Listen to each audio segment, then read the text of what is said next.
Alright everybody, welcome back! The Christmas update is just around the corner, and with it comes an exciting new leak list. One of the biggest leaks? The Eurofighter Typhoon. Today, on the heels of my F-18 video, I'm going into everything that we know so far about its possible variants in War Thunder, focusing on the ones that we might actually see in-game. Also, like the Hornet video, I'm going to focus on the different tranches, as Gaijin usually doesn't care about specific blocks, though there will be a couple I mention in particular. The Eurofighter is an extremely capable fighter, and this is going to very easily shake up the meta.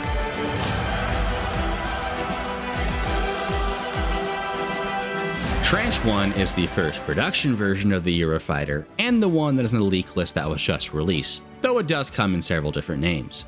This is also the only one where I'm going to talk about blocks in detail, as since the Eurofighter is coming so early, I could potentially see Gaijin using blocks as an excuse to attempt to quote-unquote balance the Eurofighter.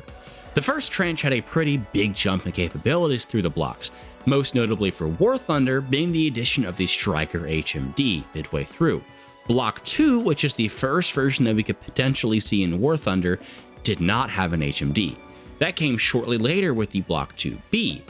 If Gaijin is trying to balance the exceptional performance of the plane, and I'll get back to that in a little bit, in other ways, potentially Gaijin could decide to not give the Eurofighter HMD to start with as an attempt to artificially balance it, similar to how the MLD came without R60M to start and receive them later. I don't think it's likely, but it is always possible. Now, as long as Gaijin doesn't do that and they give the Eurofighter HMD, that would mean that we get a Block 2B year later, and that means that, theoretically, all of them would be able to use next-gen IRCCM missiles, not just the Sidewinder. In the case of the British, with their Typhoon F2, even if they got an extremely early one without HMD, technically they could still get ASRAM, as they had the ability even then. However, these missiles are almost certainly not coming in the upcoming update, as they are extremely advanced and will be very overpowered if they did come. The ASRAM and the IRIS-T, the two next-gen IR missiles that would be used here, both have imaging infrared sensors. This would mean that, assuming they're modeled correctly, they would be essentially unflareable in War Thunder, which would be horrible for gameplay. These are 50 and 100G missiles respectively, by the way. The ASRAM in particular would be extremely good, as even though it doesn't have the insane pull of the IRIS-T, it would still be easily the longest range of the short-range IR missiles in game. With over 25 kilometers range, some estimates putting it closer to 50 kilometers. Instead of these insanely cracked IR missiles, which were already denied by the way, the British would likely get AIM-9Ms, and the German and Italian Eurofighters would get the AIM-9LI, which in the case of the latter two is both historically accurate for early Eurofighter, and is the best for game balance. Additionally, of course, Tranche 1 is fully capable of using AMRAAM, with all three nations in game using AMRAAM-B on theirs.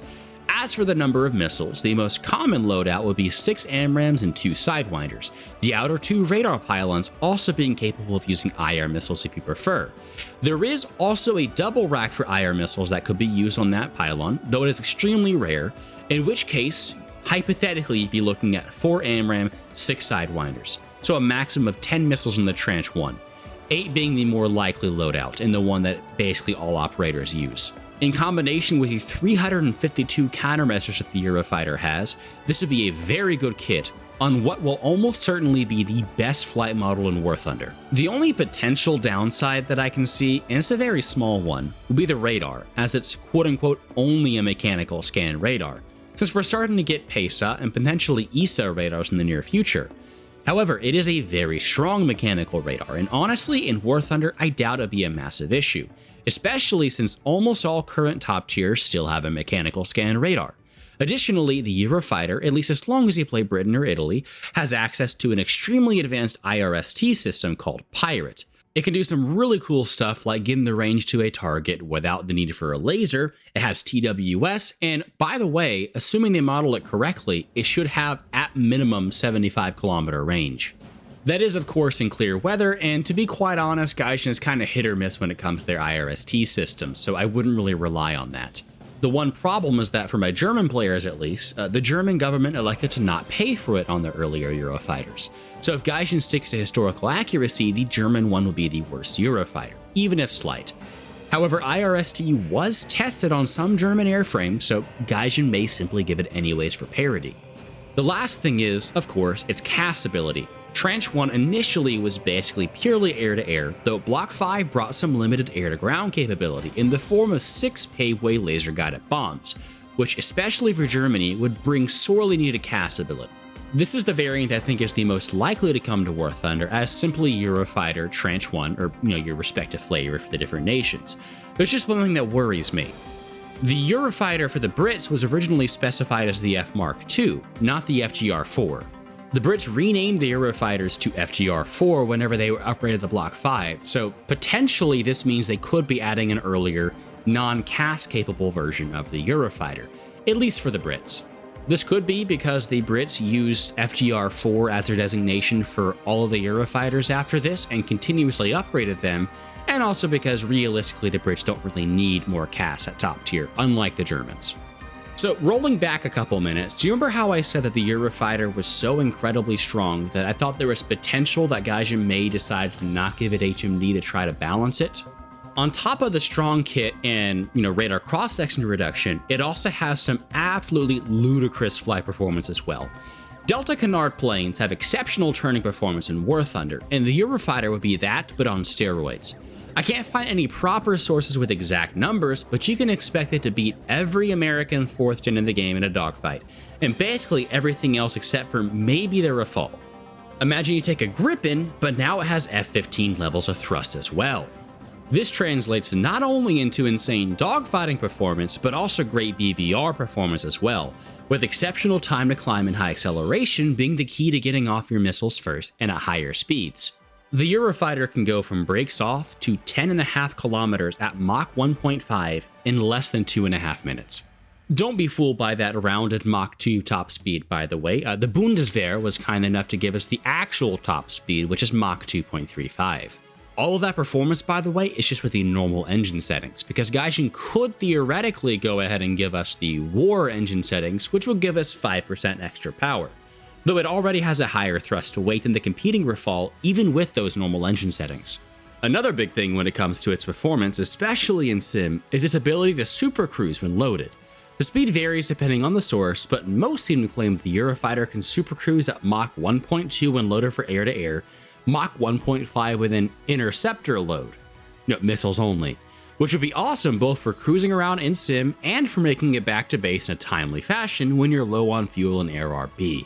As of right now, all the Eurofighters have the same engines and same flight performance, but this performance is so exceptional that even with the later tranches that'll be going up against even better planes, it should be no slouch. And speaking of,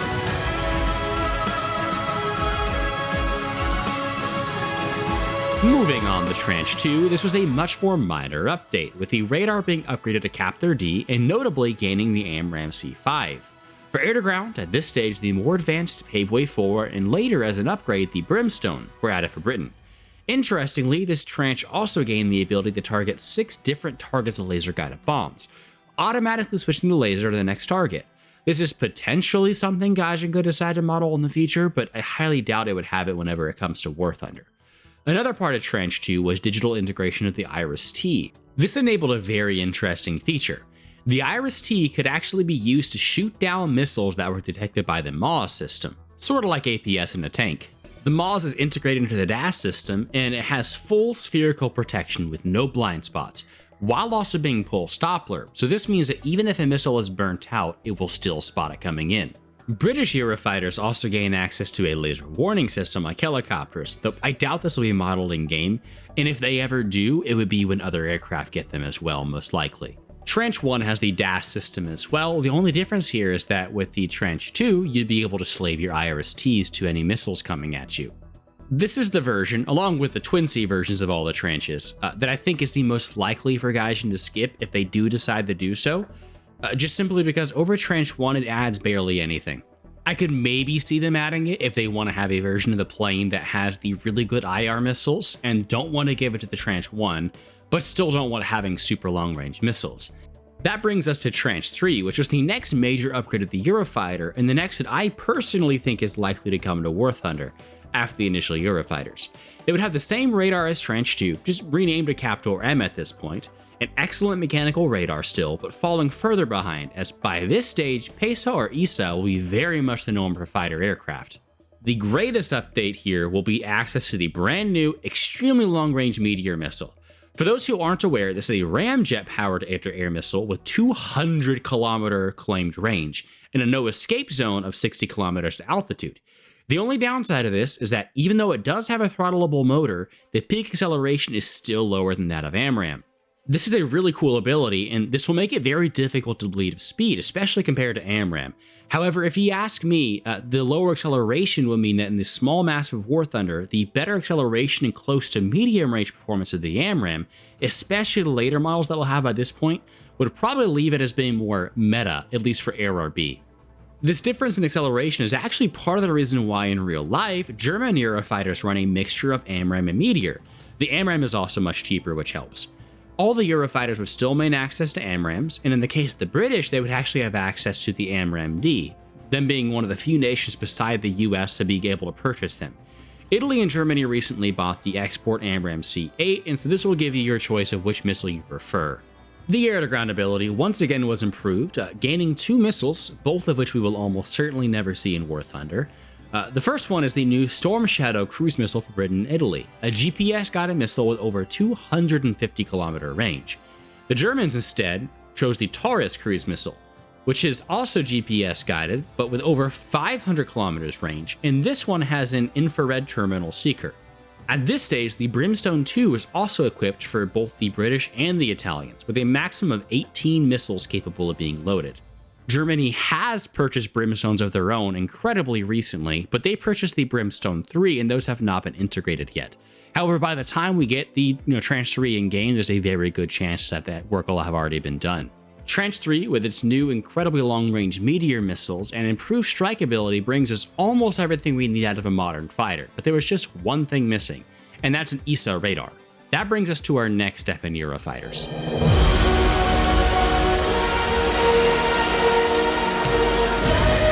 Most certainly not least, we come to the ESA Eurofighters. As it currently stands, all 3 nations that we find in War Thunder are purchasing these, but in slightly different ways.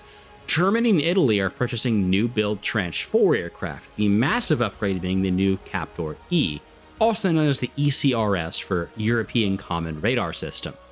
This eliminates the final thing that was outdated on the aircraft, and there are multiple different versions, which I am not going to be covering here, but just know that essentially the higher the number is, the better the radar is and the stronger it is. If Gaijin does decide to model any differences, then Britain and potentially Italy will have the best radar versions. The radar is notably mounted on a gimbal, and this allows it to cover 100 degrees to either side of the aircraft.